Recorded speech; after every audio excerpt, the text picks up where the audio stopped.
Comics and Issues, a podcast where we do in-depth discussions on a single comic book. I'm your host, Jonah Gregory, and your next line is, and I'm Karen Bennett. And I'm Karen. Oh, you got me. My name's Karen, and why am I cursed to never look cool? And today we have a special guest with us, joining the show proper for the first time is Jennifer Cheek. Hey everyone. I would love personally to get kicked by Jojo Joestar into space, where I will float forever until I never die. That sounds like fucking paradise, mate. Yeah. Just alone with your thoughts for all eternity. As long as I can bring my crochet with me to space, I think it's all right. And I have infinite thread. I've just started crocheting. I'm very into it now. Nice. So today we're going to be talking about JoJo's-bizarre-adventure, specifically Part 2, Battle-Tendency. We had to pick a single part because there's just too much JoJo's, and this way we get to come back to it later. There's so much JoJo's, and there's a lot of it that's not officially translated into English yet. That is true. So we picked one that people could actually go out and buy if they wanted to. We skipped part 1 partially because it's a little slower. It's not quite as good. It's not as bizarre. And Araki's he's finding himself. He's He starts to really get into the swing of it by Battle Tendency. Right, but Battle Tendency is like so much better. It's where it really kicks off. But it is still a little bit before. It's one arc before the stuff most people are familiar with, like the stands and whatnot. Right. So it's kind of a good one to cover because I think a lot of people were told, just skip to 3 when that anime came out. Right. And it's like, actually, you should definitely watch Battle Tendency. Yeah, you should definitely watch Battle Tendency. / read Battle Tendency. Also very good. Because what Kieran and I decided was until part 4 started, 2 was our favorite, and now 4 is the anime's out. So now we're like, it's getting harder to decide what my favorite is. It's welcome. They're all too good. Welcome to the world of JoJo. You'll never leave now. That's how it is. And people that have been following me on Twitter probably know that I've been screaming about people watching the show since they started showing it on Crunchyroll. So it's been a few years that I've been on there trying to get everyone into it. I finally convinced a coworker that I've known even before we worked together, like since we were teenagers, and he is the biggest anime fan, and he still has not watched or read any of it. I think that people are really intimidated by it because it's just such a, I don't know, like a force in such a bizarre concept. Anime. Like it is truly extremely weird. Like, I think it's one of those things that, like, for me, I watched the first episode and was immediately like, "Yep, I'm in. Love this." Yeah, same. But it's really weird. Yeah, but he's the guy that's like my. He's been just giving me stacks of One Piece mangas. Like he has them so all. He's got staying power. Oh, for sure. Yeah, he's my dealer. Like if I need an old show that doesn't exist anywhere, he can find it. He has the dark web. And I might need to talk to him again. And I need a lot of Legends of the Galactic Heroes, please. Yeah, he's like, dirty pair that's been out of print for like 10 years. Here you go. I'm like, how did you get this? He's like, don't. I'll tell you, but I will have to kill you. Yeah. Them's the rules. So before we get into this proper though, Jennifer, why don't you tell us a little bit about your history with, like comics and manga? Like, and I know you're a regular manga reader now, but like, how did that? I'm actually not more so, I think. I'm not a huge manga and comics. I've really never read like comic books like much American at all. comic to books. No, you're American comic to books. I've not read much of. I think that I think Tim bought me like Saga, and I read like a few editions. Is that no? See, I don't even know what the words are. Few trades. You know what? You can call them whatever the fuck you want. I don't care. It's not that I don't like comics. I was talking to Kieran about this. Like, I think because I read really quickly, and I like buy a comic book, and then I'm like, well, I just read that in like 10 minutes and now I'm done. Yeah, that's a problem. So I feel like comics and manga are a very expensive hobby to get into.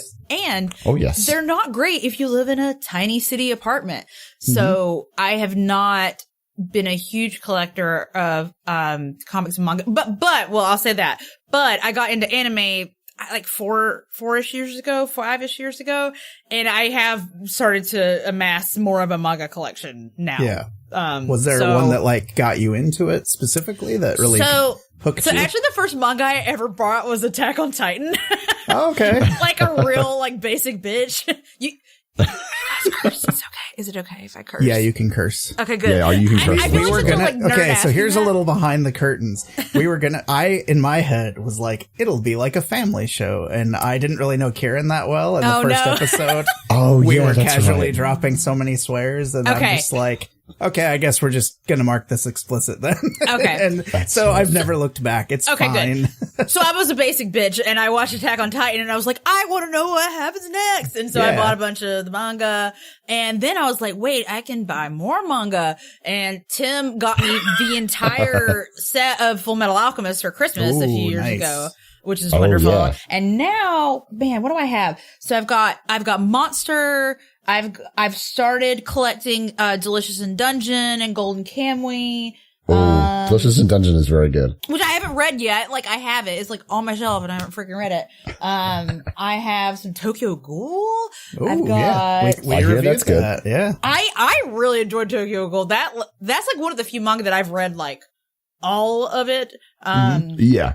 I've probably got some more stuff over there that I can't quite see from my desk, but I think that now, Kira and I were also talking about this before we started recording. Apparently, Shonen Jump, you're going to be able to like subscribe and like read current. So that I'm probably going to read a lot more stuff now. I was going to say we don't normally do news, but like by the time this episode comes out, I think that will officially be live because it comes out on the 17th. Because I want to read My Hero Academia. Yeah, like, me too. really Because that is a huge blind spot for me. And like what's currently super popular is I've seen like when there was only like 2 episodes out, I watched those 2 episodes and was like, oh yeah, that was pretty good. And then it's one of those things where I turn around and there's like 3 seasons of it all of a sudden. I'm like, what happened? Where was I? And I'll say with that one too, like sorry, I'm like veering off the topic of JoJo, but the first 9 episodes of My Hero Academia, you're like, that's pretty good. You're fine. It's like a shonen. And then it gets really good at the end of the season. So you just gotta you gotta push forward. Nice. Yeah. I was going to say a minute ago when you were talking about Tokyo Ghoul, that is, I often, when we review something and we don't cover like the entire thing because there's so much of it, I'm like, oh yeah, I want to read more. And a lot of times because of, the schedule with the show and everything, it's like I don't get a chance to. That one I actually went out to the library because my library, a lot of them carry manga and stuff now. Yeah. So I went and actually checked out like the rest of it and read it like in a week. So it's really intense. If you like gore, then that's your shit. Yeah, that's one of those things where it has to be, I don't know, tastefully done. I don't even know how you'd say it. It's something. I think it does. I think it served the plot. It wasn't just there to be gross. I think that was the difference there. Yeah. I would agree with that. Anyway. For a more expanded version of our thoughts on Tokyo Ghoul, go listen to our episode. Yeah. Exactly. Another manga that I have chunks of, I forgot about. Speaking of perhaps not tastefully done gore, is Berserk. Yeah. Which I also have chunks of. A controversial series. That's another one I have a blind spot for. But I've heard it's good, but you have to go in knowing a few things. Like there's some trigger warnings involved for sure. Yep. So, extremely. So how did you hear about JoJo's originally? So I feel like JoJo's is one of those things that I just saw people talking about on Twitter and I'm like, what is this? And somebody posted a picture of Dio and I said to them, who's that? He looks mean and pretty. And they were like, let me tell you about JoJo. And I was like, all right. I think I was just like at home by myself and I was like, you know what? I'm going to try this out. And I watched the first episode on, Crunchyroll or where, I don't even remember. And immediately, like, when all the weird, like, color changing, like, dramatic stuff happened, I was like, I'm sold. I'm into this. So then I watched, at that point, like, all up through Stardust Crusaders because that's all that was out. And then, like, I think I finished Stardust Crusaders, like, in the summer and Diamonds Unbreakable started coming out in the fall. And I was like, hell yes. That's good timing. So it was, like, very good timing. So I didn't have to wait super long. But now, and then between that time, I might have read some unofficially translated things on the net because they don't exist officially. I'm sorry. Yeah. I think it's a little bit different when they don't exist, like, that's legally. Fair. Oh, yeah. When you can't actually get them. Yeah. So I read ahead for some JoJo's and now I'm just like so deep into it. The only ones I've not like either watched or read, I've not read part 6 and I've not read the current arc of part 8. Oh, okay. Yeah. I'm actually like, I was keeping current with the show, and then you actually said, hey, if you want to keep reading, here's a place you might be able to look into that. So Is there a Steel Ball Run? No, I was going to read them in order from that point, because 4 had just finished, and I got a little ways into part 5. Yeah. And reading it on my phone was the pits, and I hated it because it's so hard. Yeah, because it's not so hard like to tell what's going on. There's like so many things happening on the page. It's not like reading a comic on Comixology where it's like zooming panel to panel for you, and it's all like, no, you're like manually zooming and panning on the page. Yeah, it's pretty rough.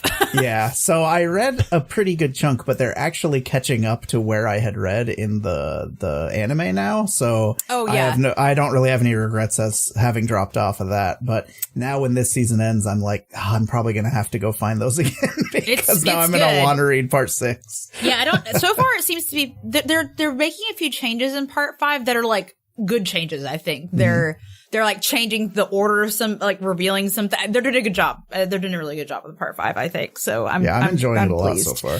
It's so wild. All right, so Kieran, anything before we hop into this proper? Like, do I have any? Are you trying to ask me if I have any fun facts? I am trying to ask you if you have any fun because you didn't frame it like that, so I didn't know what you were. Or if you had any books you had read this week that you wanted to talk about. Oh no, though I will say,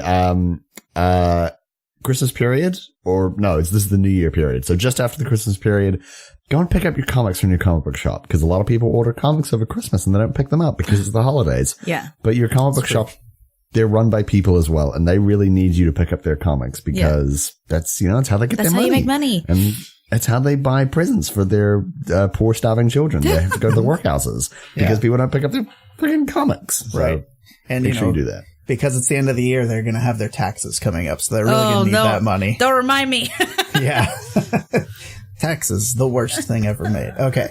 So, we're going to get into this. So, Kieran, do you have any fun facts for us about JoJo's Bizarre Adventure Battle-Tendancy? Funny you should ask me, Jonah, on this podcast.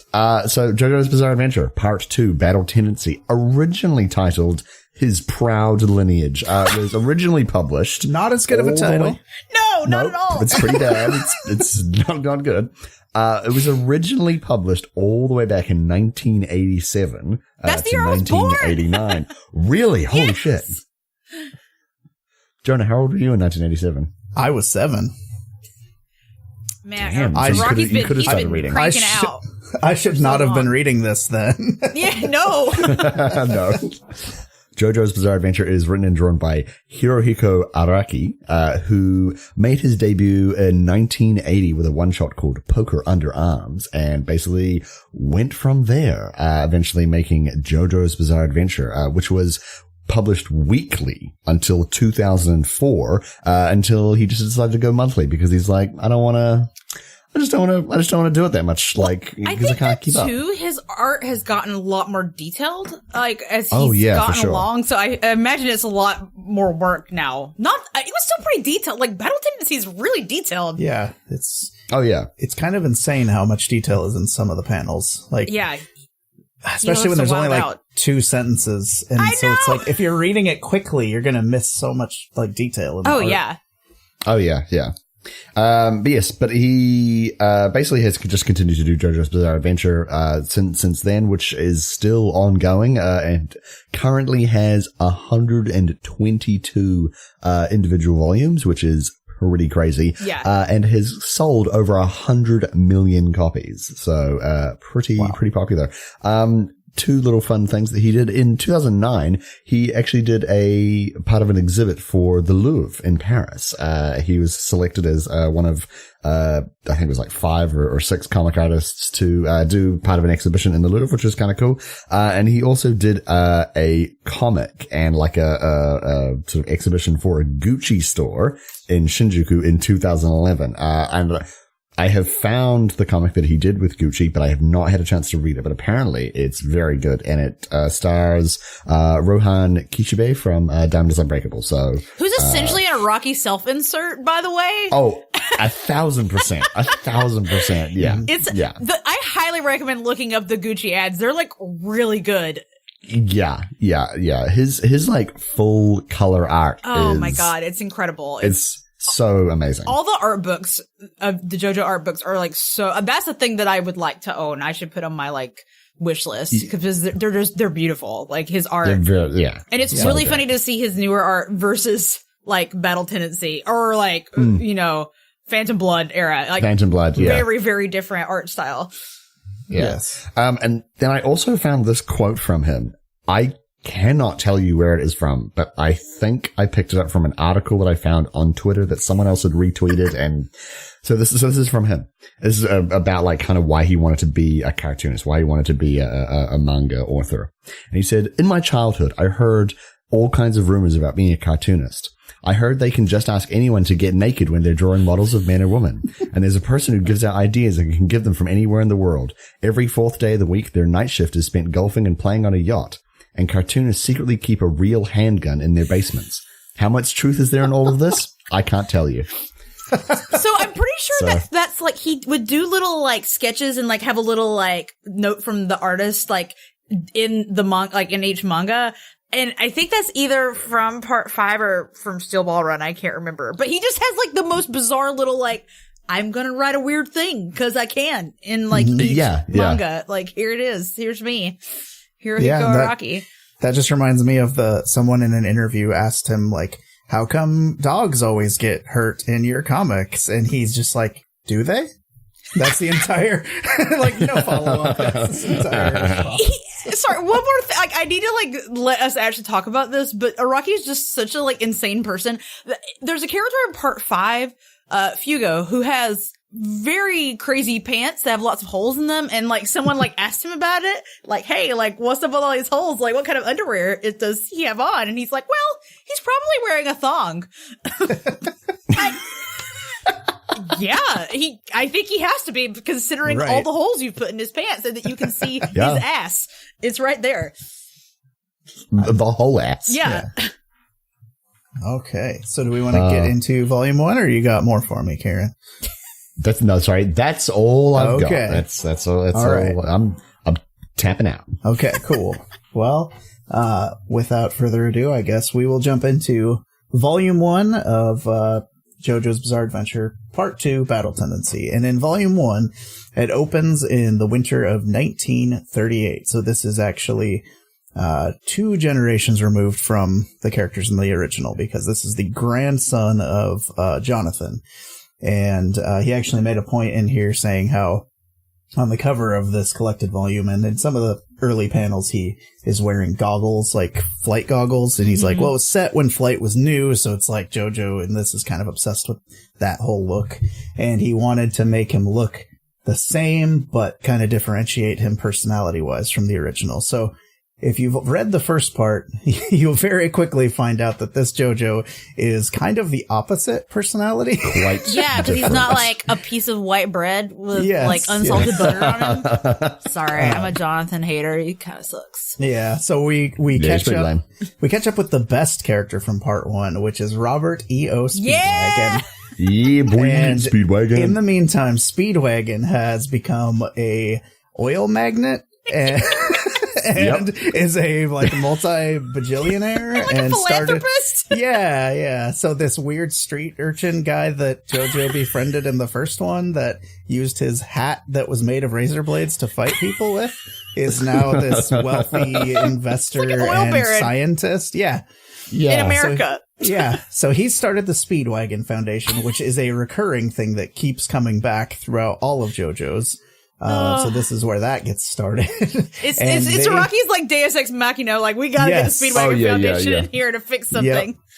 And, well, it does also allow for the consistent thing of the Joestars always somehow have like a connection with lots of money, which is how they can do all the globetrotting like story arcs without people questioning it. Yeah. It's like, oh, well, their family comes from money, or, oh, the Speedwagon Foundation donated this plane or whatever. So it just is easy shorthand for getting out of how did they get around this whole money problem? Speedwagon Foundation. Yeah, exactly. Gotta get those Speedwagon dollars. And, so the Speedwagon Foundation has discovered a Mexican pyramid where there are a bunch of the stone masks from the first part, which if you aren't familiar, the stone masks are what are put on people to turn them into vampires. You put on the mask and then put blood on the mask, and then these spikes go into your face, and then you're a vampire? Yeah. Yeah, that's how it works. That's how vampires work. But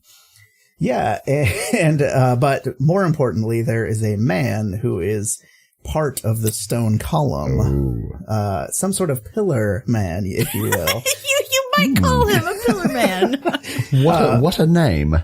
So Speedwagon has contacted an old friend from part 1, and I'm not sure if I'm pronouncing this right. Straizo?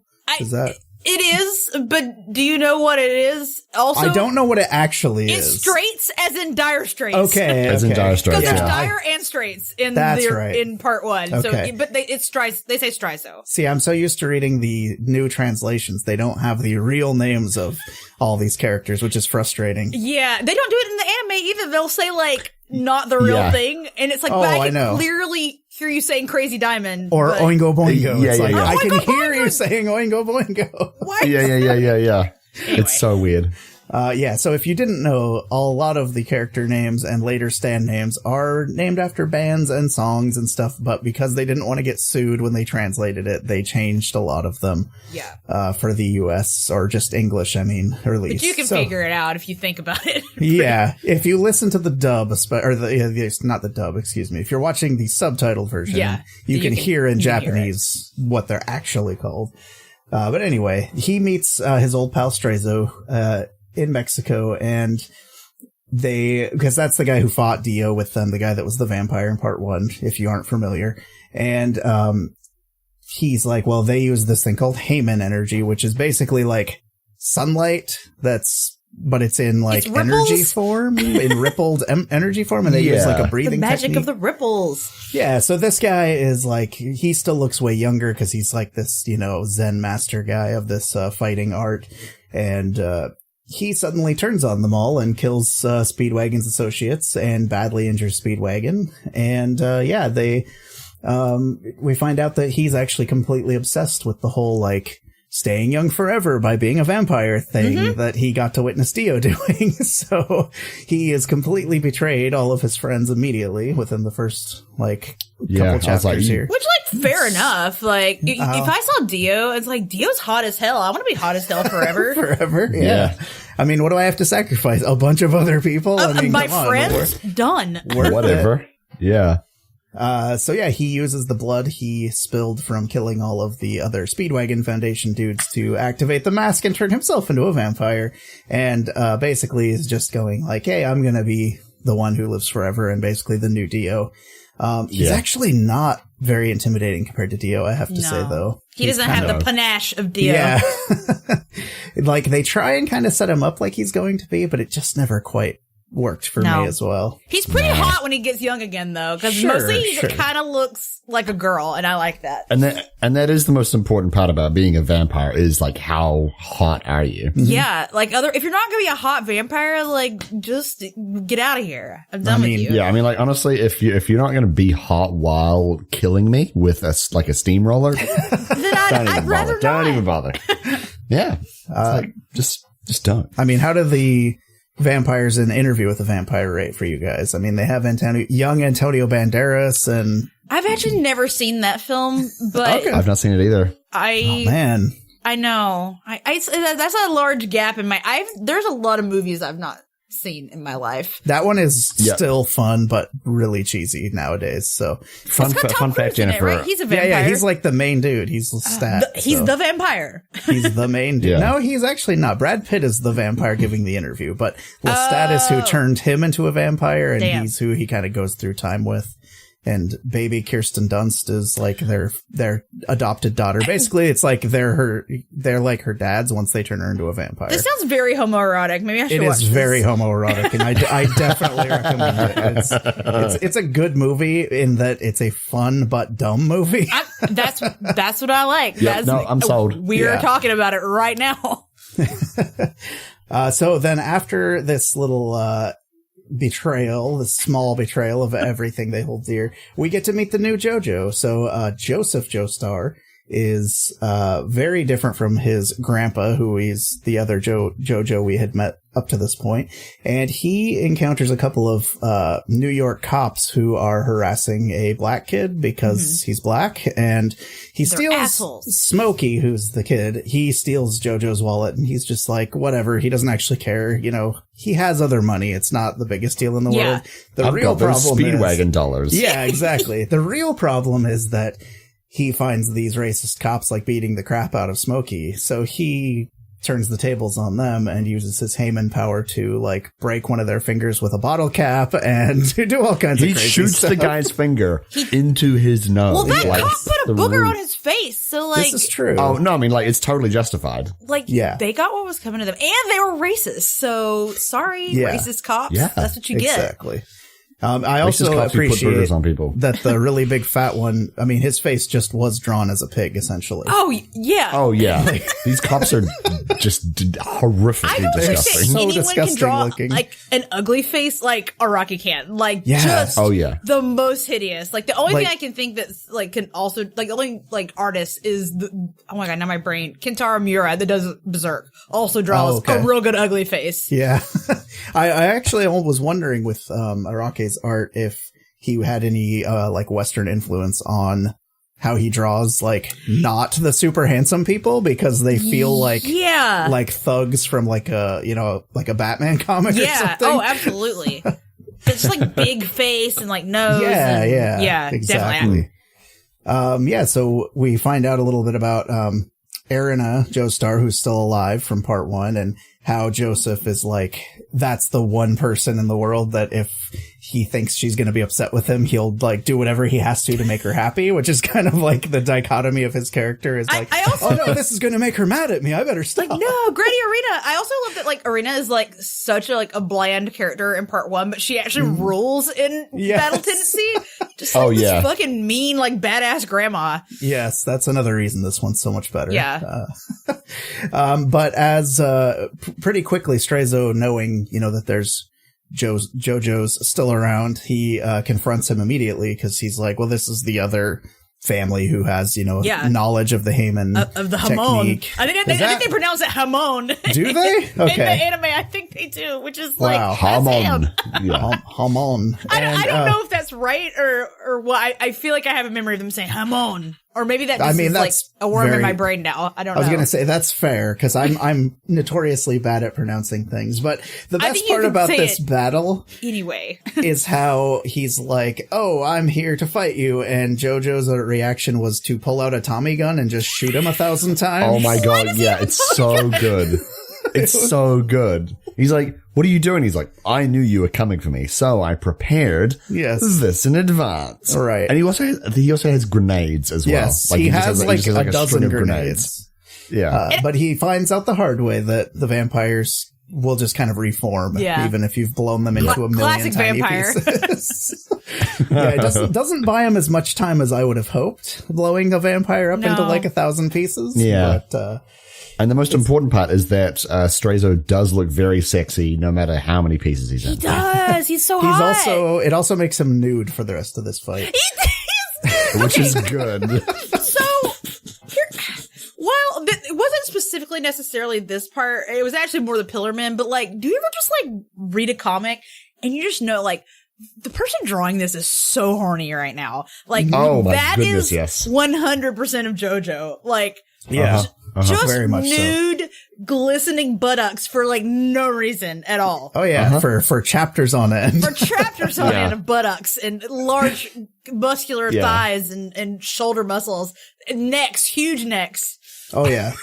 I mean, as you said, it's definitely more pronounced with the Pillar Men, but there are just like whole panels where you go, there is no logical, practical, or reasonable reason for you to be standing posed like this other than the person who drew you is horny as hell and wants to see that. Lovingly rendered beefcake, like, throughout. Okay, so like, you know, the annoying American trope of all the women superheroes on the cover they're turned in such a way where their spine is basically snapped in half so you can see boobs and butt at the same time.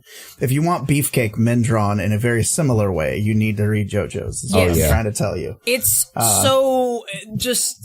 The level of contortion is like, how could someone with muscles that big be that flexible? That's my question. I posted a screenshot because they're vampires. Of a thing on Twitter of it, and someone was like, is his arm supposed to be like that? I'm like, man, you know what? I'm so desensitized to JoJo that I didn't even notice that the arm was fucked up. Did you ever see that screenshot from one of the games where it was 3D models, but the kind where they're made to look like, you know, the anime?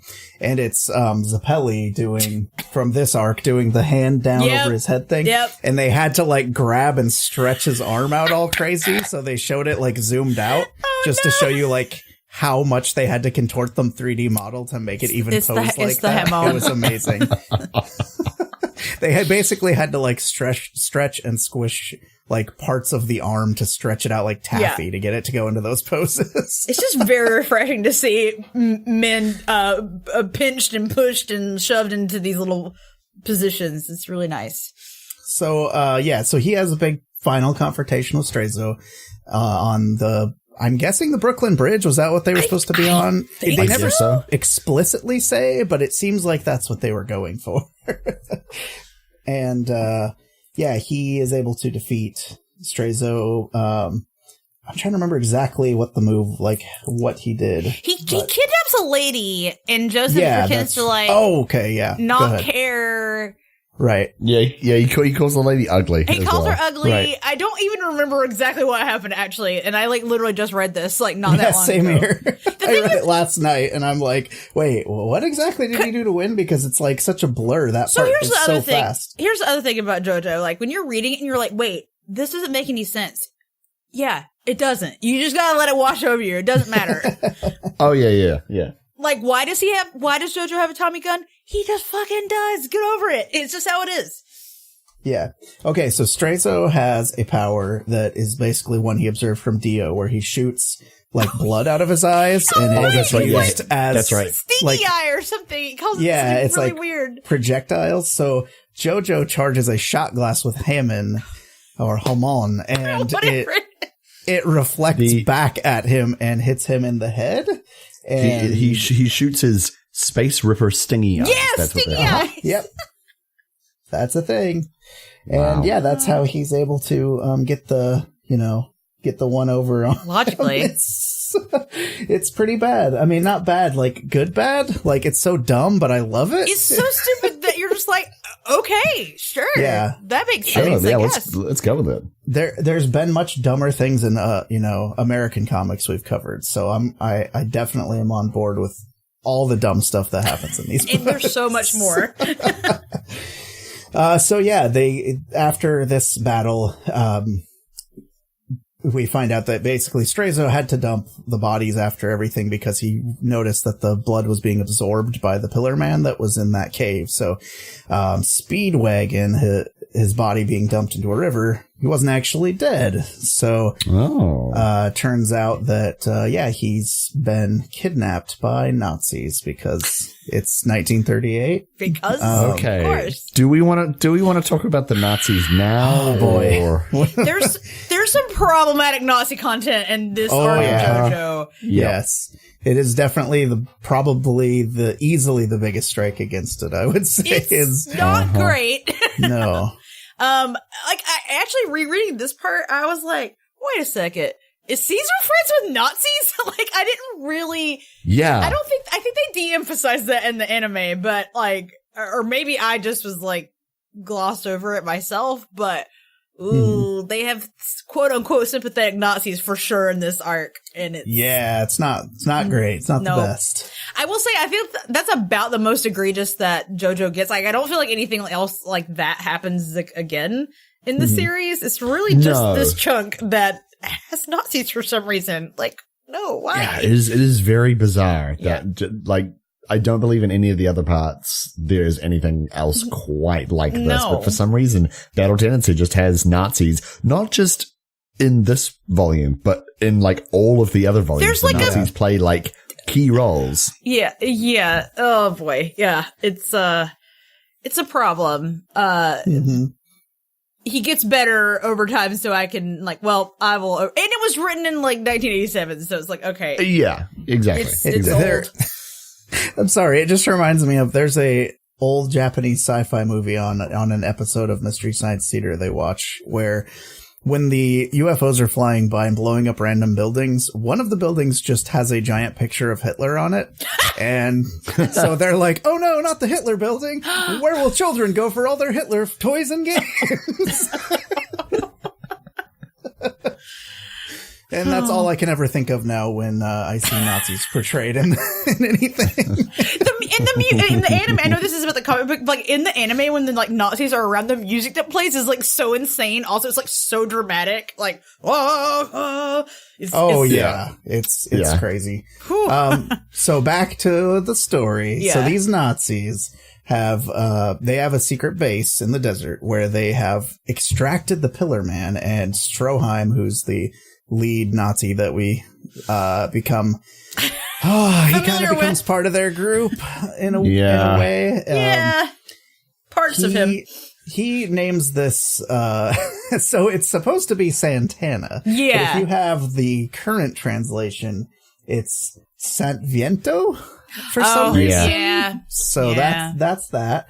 But basically what they're doing is they're trying to figure out the secret of how to like extract the power from the Pillar Man, and they don't really know anything about it because they just kind of know of the masks and stuff, because it's kind of the whole Indiana Jones thing where it's supposed to be like the Nazis are obsessed with the occult and they're trying to figure out any way they can to gain power and all that. And so they make one of these prisoners they have into a vampire and put him in with the Pillar Man. And at first they're like, oh, that's just biting him, so the vampires are just going to take him over. And that's when we find out that the Pillar Men are somehow like the people who created the stone masks and he just absorbs the vampire into him. So it's like they set up this whole mythology where the vampires are like sent out to eat people, and then they come back, and then the Pillar Men eat them, and that's how they get their energy.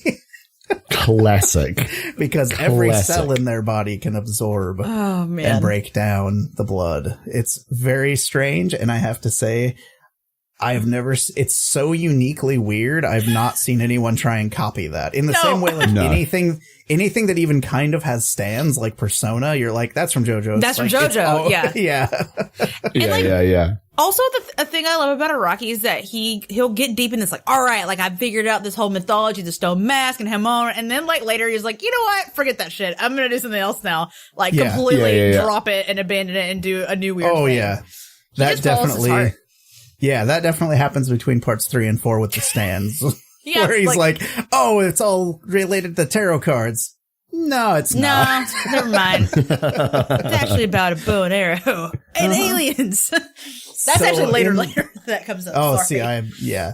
That's a bit down the road. Yeah. But anyway, so at the end of this volume, Jojo has to find the hidden base, save Speedwagon, defeat Santana, which I'm gonna have to try and remember. Jonah, stop, we're gonna get sued. Oh, I'm so sorry. Don't say the word Santana. I only know that song. If you say it 3 times, that other band. What was that? Oh, the one, You're So Smooth, that one, Rob Thomas. That's the one. Anyway, so they have their big battle, and Jojo is still untrained, but he's able to defeat Santana / Santviento. Yeah. Santviento. But basically by hitting him with the Haman, what he finds out is essentially like the vampire or the Pillar Man's like natural ability is basically shielding him from the Haman in the same way that Straizo had like this scarf that would like use like basically was like a lightning rod, which was why it was so hard to defeat him initially, but then within like 10 pages he's dead. And basically their entire body is designed that way, so he has to figure out a way to like get like really get in there. Yeah, really. And like literally but not be absorbed by them. Right. So he literally gets in there by being Yeah. partially absorbed, then exploding with him, and then dragging him up a flight of stairs to a doorway to get him out in the sun. And he still almost fails because the Pillarman like goes inside Stroheim and tries to attack him that way, and they end up in a well. He's trying to hide in this well, but because Santana's never been in the sunlight, he doesn't know that at high noon it'll be like reflecting off the water in the well. It's very convoluted, and he turns to stone. And he's defeated. So that's Bye, Santana. We'll definitely never see you again. So yeah, it's a weird ride. But what did you guys think of Jennifer? Why don't we start with you? What did you think of Volume 1? I actually was like pleasantly surprised by like how good the art was, and even in Volume 1, I was like, I think my memories of like old JoJo was that it was worse, and it was like actually it was pretty decent. Like it's definitely dated, like it's a product of its time, but like very detailed. I thought it was fun. Like the facial expressions are really good and expressive. Could do without the Nazis. Could have done without. Yeah, they're not that bad yet, because they're like the Nazis are like obviously bad. Although there's like a whole thing of like, wow, you've got to really give it up for Stroheim for his dedication or whatever. And that continues to some extent later. So I could do without that, but. Yes, there's also like zero women in it. There's like Arena, and the lady, the random reporter, and that's like it.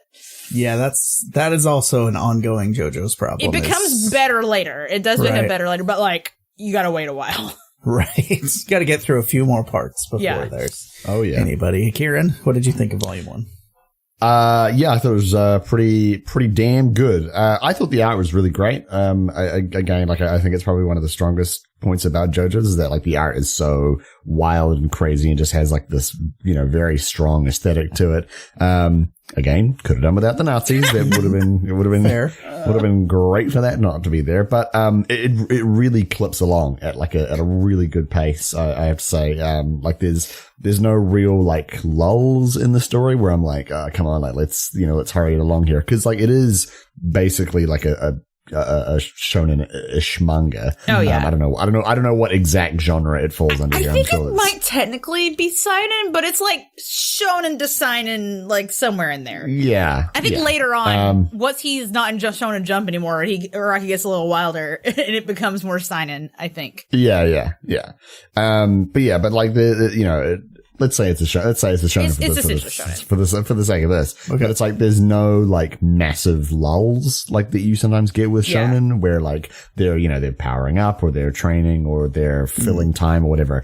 Everything that happens in here is like really happening for a reason. And it's really kind of driving everything forward. So it's like it's a pretty decent sized book, but I finished it pretty quickly because like it goes along. So I really enjoyed it. Right on.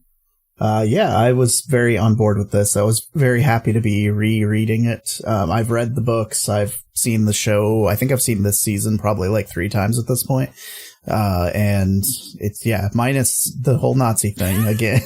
That's like a given, like, of course. Yeah, I know. But it actually kind of reiterated to me why I'm such a Joseph fan because, he's just so like weird. He's like, because he's a weird combination of like, he's this like the classic anime trope of the hero who's kind of a ditz, who's like, oh, I don't know what's going on, but secretly he does. Like that's kind of an act with this guy, but sometimes it's not. It's like, yeah. Sometimes he is just a huge dumbass. I also love when his like response is like, well, I have used up my entire arsenal, so my action is going to be to run away right now. Yes, bye. Exactly. Yep. He's not afraid to run away.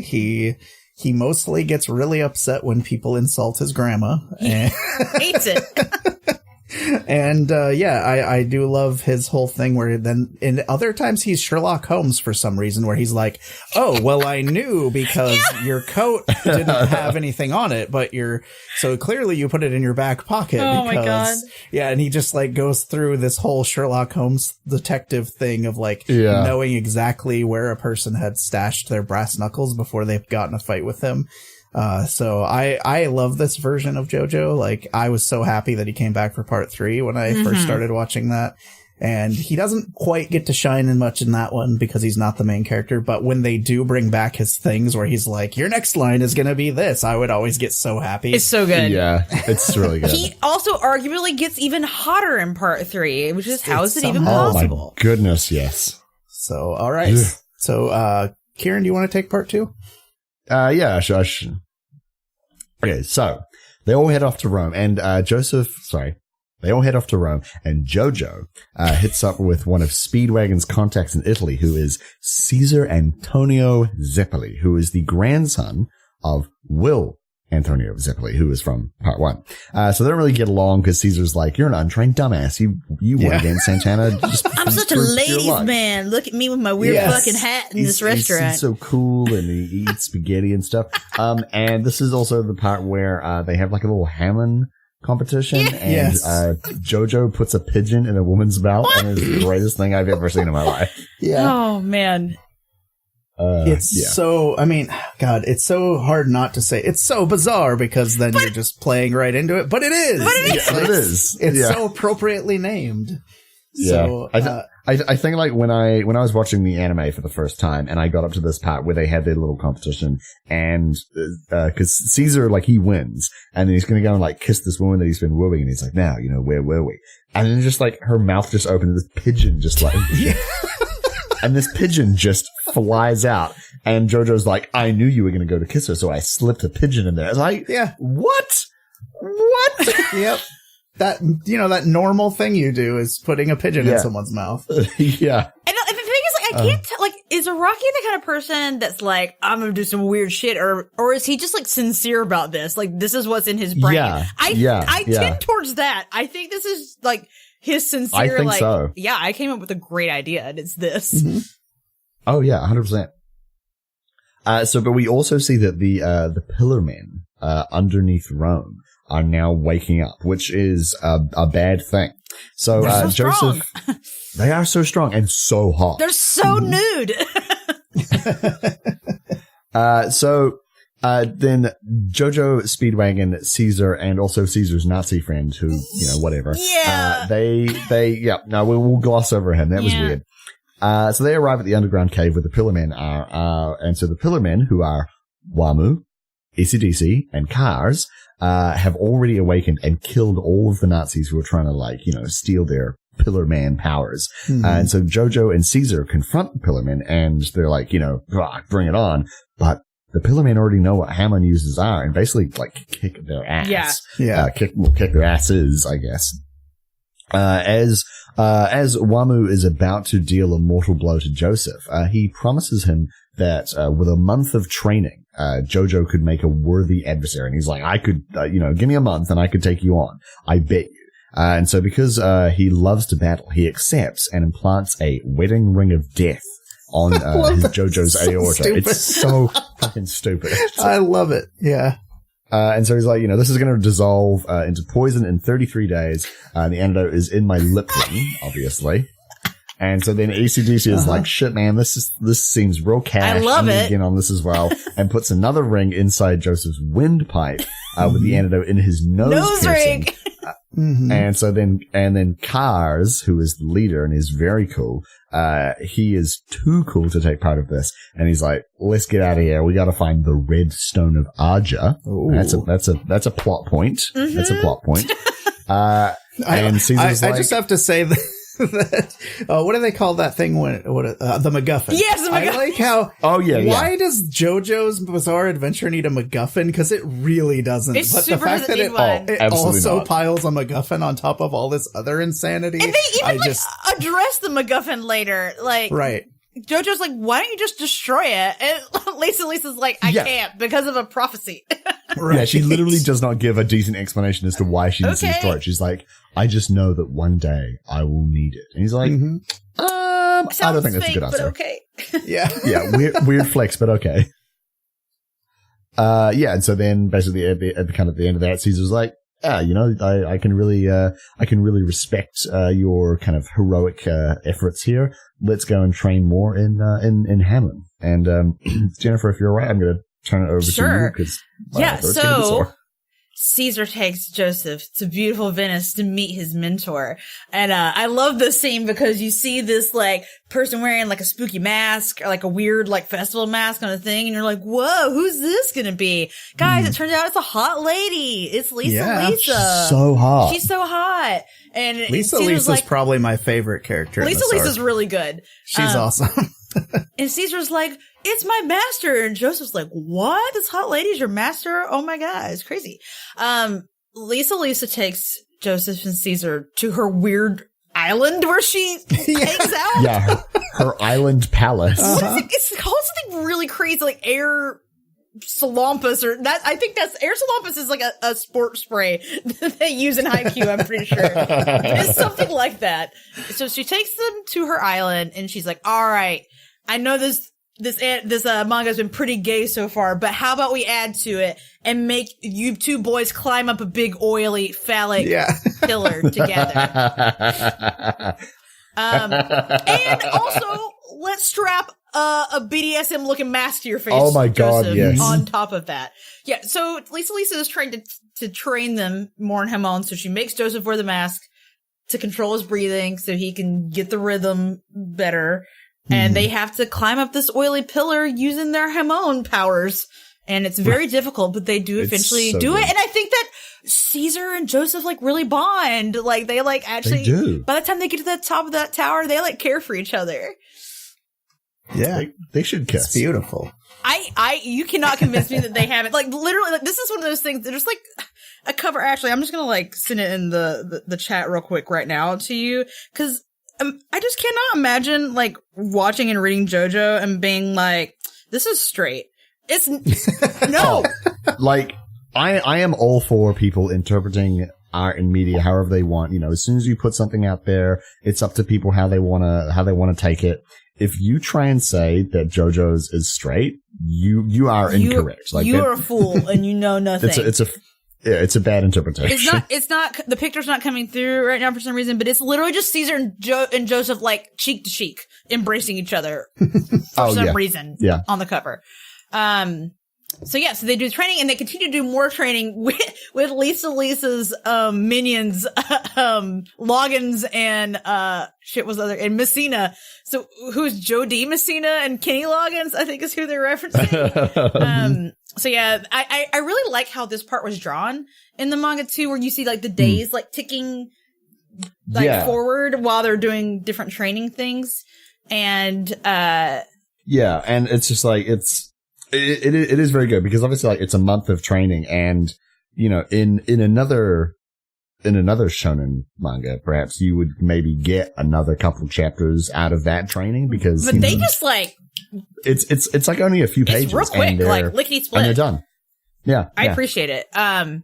So while this training is happening, Lisa's telling them about, you know, the Pillar Men and the Stone Mask, blah, blah. And we learn more about the Red Stone of Asia, that she is in her possession. And that is it's like a super Asia. Because I guess the other ones are not powerful enough. So this is the one that the Pillar Men like really, really want. And Lisa has it. So what they really, really want. So tell me what you want. They really, really want it so bad. With the battle, Spice Girl is a stand later in JoJo. I knew that was a stand. I was like, I don't actually know if this is a stand, but I feel like it's totally a stand. It had to be. So there's about a week left of their training, and Lisa is like, all right, guys, it is time for your final test. Time for you both to fight Loggins and Messina 1-on-1. But something bad is going on. There's two dudes hanging out. Who's that? Oh, it's AC/DC. And he's already killed Loggins. No, Loggins, my favorot character. Loggins wasn't part of the deal. What if he's wearing a hat and I can't remember which one it is? AC/DC knows about the super agent now, and Joseph tries to battle AC/DC, but the Pillar Man's just too fucking strong for him. He cannot. Oh, this is such a weird fight also. So AC/DC uses sled. Wait. Oh no, sorry, Joseph. Oh right, we didn't even talk about Joseph's like clacker things that he's got going on. So Caesar fights with bubbles. That's right. Yeah, Caesar fights with bubbles. Yeah, let's take a step back for a second. And Joseph fights with balls. Yep. Swinging balls. Mm-hmm. As if this manga could not. As if it wasn't gay enough. If it wasn't gay enough, Joseph loves to fight with balls. So I think Joseph does the whole like sweetie swaggity with the balls and like gets AC/DC all wrapped up. And it seems like maybe it's a fatal blow and he's going to get AC/DC's ring. And that's the end of volume 2. What's going to happen? Dun, yeah, dun, exactly. dun. As the audience, we see that he has, and how does he not notice, but he has this giant brain-looking thing attached to his back, like this huge-ass parasite thing. Yeah. And Jojo's just like, he's literally whistling, like he's walking away from the battle like, you fool. Like I win, everything's fine. And yeah, it's a really cool fight though because of the Hamon energy makes it so they can like walk on water and do all this cool stuff. So like they're balancing on these like tiny little spike like things that are sticking out of the water, kind of like, you know, at a dock when you see like the pillar things coming out of the water, but they're sharp, like they're to a point. So they're having to walk across these and use the Hamon to make sure they don't like, you know, stab their feet. And you can see like even in one of the parts where he's like getting the upper hand on AC/DC, he like actually gets him to like stumble and stabs his foot into one of those. So it's like, yeah, it's a pretty intense fight in that regard, but because it's still Joseph fighting a Pillarman, it's still completely insane. Yeah. Like he wraps him up in wool that's soaked in water and like slices him up at one point, and there's just like really just stuff you don't see anywhere else. And AC/DC's the one that just starts crying, right? Like he bursts into tears. And there's a whole page, not a panel, a page that is only his face, like contorted with like massive like anime tears just all over his face, and it is fantastic, especially because the very next page is him contorted into one of those like muscle poses, crying, and I'm just like, I don't understand what is necessarily happening here, but I am very on board with it. Yeah.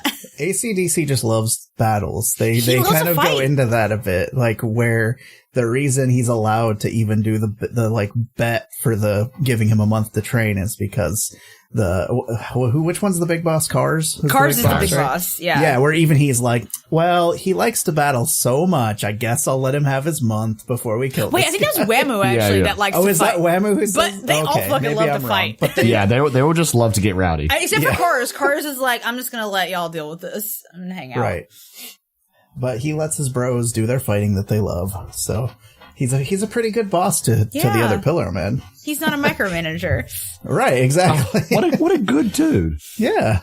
He just wants to take over the entire world. What's wrong with that? No problem. Nothing. All right. So, volume 2, I guess I'll start with thoughts on volume 2. And I think getting more into how the Hamon energy is used within their actual, like, I don't know, they kind of get a little bit more into like how it can be used in interesting ways in this volume, which I really liked. They didn't dive into that as much in the part 1. It was just like, use a punch, but it has that on it. Yeah. Or whatever. You know, it was pretty basic stuff compared to this. And this is really where Araki, like, you could tell he probably just had a giant list where he thought of like, okay, what is anything I can think of that revolves around moisture in some way that I could use to channel this energy through, because it just gets so buck wild that I really enjoyed this volume because I mean, I think this is where the series as a whole really ramps up is the second volume. Like this is where the breaks are just completely disconnected for the rest of the entire run of JoJo's Bizarre Adventure. What did you guys think? Yeah, I really like this volume because Joseph and Caesar start to like actually like bond and like care about each other, and I really like that. Like when the whole like pillar scene where like in the end Caesar like grabs Joseph so that he doesn't like fall down because he is like, oh, I actually respect you now. Like I think that you're not just a dumbass. Like you actually are really brave and like have some cool ideas, and I feel like that sets up things really well for later on. I always just like, I don't like action purely for the sake of action. I want to care about characters.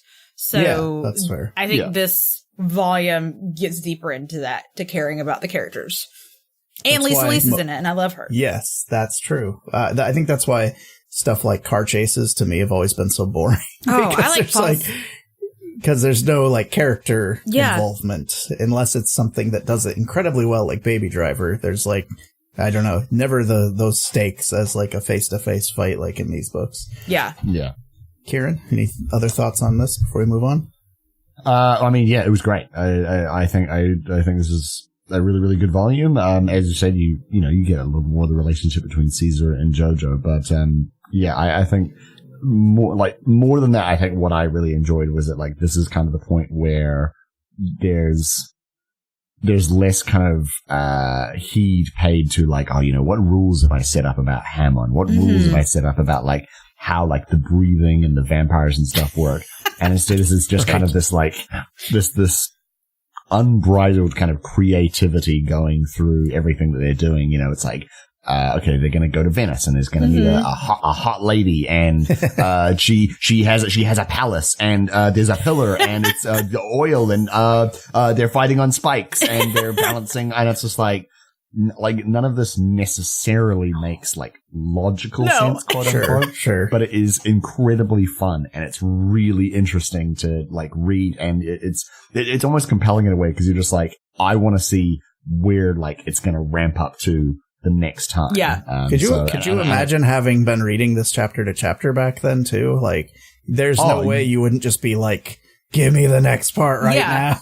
Oh yeah, yeah. It's like, I think like I enjoyed volume 1 and, but I think this one is so much more compelling than the previous one just because like it's now very difficult to predict what's going to happen next. So yeah. Top stuff, mate. Okay, so we're going to wrap it up there for this episode, but we'll be back next week to cover volumes 3 and 4, because as I was looking at the notes, I realized volume 4 is like way longer than some of these other ones. Yeah, that makes sense. Like. So there's a lot more to cover. But Jennifer, where can people find you online? Oh, you can find me at Jennifer Cheek on Twitter, where I do often talk about JoJo. Yes.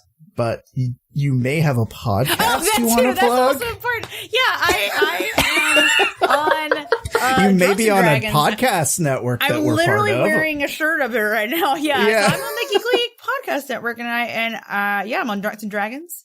I've been running for 6 fucking years of Dungeons and Dragons. And also, Cast of Thrones will be back in like April, because Game of Thrones is coming back for its final season. Weird. True. Yeah, that's where you can find me. When does the new show start? We've got to get our lives together, man. It's so hard to record. We can cut that part. We've got like 3 in the bank, but we've got to get them all like edited and like get some more. But that's fair. I didn't know if you wanted if it was coming soon enough to plug. I just wanted to throw it out there. Okay, depends on when we can have Logan cut that out. That's fine. No, we're gonna make a show called Dear Internet where we talk about internet advice. I am constantly just trolling the internet to find weird shit that people ask on there to talk about for this. I love it. It's going to happen. It's just that, did you know that recording a podcast with multiple adults is just really difficult to do? Yeah. It's strange. I maintain that no one's actually ever done it. It's not possible. It's actually just a lie every time. This isn't real. Oh, I mean, there's a famous piece of advice we were given by a very smart man named Michael DeMauro, and his advice was podcasts are misery. Don't do a podcast. Says the man with many podcasts. Yes. Well, yeah. Okay, cool. Well, Kieran, where can people find you? You can find me on the internet. Twitter, not the internet, at Mr. K_Bennett, or you can check out my Dungeons and Dragons podcast, which is for grits and giggles. That is at @4CNG podcast on Twitter. Jonah, where can people find you on the internet? You can find me on twitter.com. I am at Spambot, and I also we both do, but I try and take some of the responsibility for running the Twitter that we have for the show, twitter.com/inksandissues, because Kieran is awesome and does a lot of the scheduling and stuff. So full props to you for taking on that massive, huge pain in the ass, which is scheduling a podcast. That is a job unto itself. Need more mutants, metahumans, and monsters in your life? Then check out these other GeeklyInc shows like Transformation Sequence, Cthulhu and Friends, and Drunks and Dragons. Help us make the show the best that it can be by supporting us at patreon.com/inksandissues, where you can get bonus content, early access to episodes, and can even vote on comics for us to review. Don't forget to leave a 5-star review to help us spread the word. Interact with us on Twitter at inksandissues or on Twitch at twitch.tv/inksandissues. Now do yourself a favor and go read some gosh dang comics. And with that, we will see you all next time. Goodbye. Woohoo. Bye. I love you.